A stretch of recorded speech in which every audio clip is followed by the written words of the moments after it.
1646 కిలోమీటర్ల పాదయాత్రలో ఎన్నో కుటుంబాలు,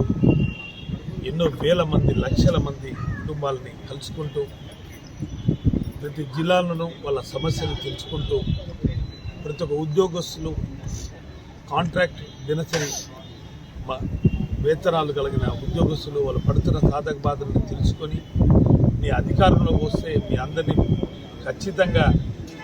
మీ తగు గుర్తింపుని ఇస్తాను, మిమ్మల్ని పర్మనెంట్ చేస్తాను, ఉద్యోగులుగా కాంట్రాక్ట్ ఉద్యోగులుగా లేకుండా గవర్నమెంట్ ఎంప్లాయీస్గా పరిణామాలకు తీసుకుంటానని చెప్పడము, మాట చెప్పిన ప్రకారమే తాను అధికారంలోకి వచ్చిన తర్వాత దాన్ని సాధక బాధకులు చూసి రాష్ట్ర ప్రభుత్వం క్యాబినెట్లో తీర్మానం చేయడం చాలా నిజంగా ఆశా వర్కర్సు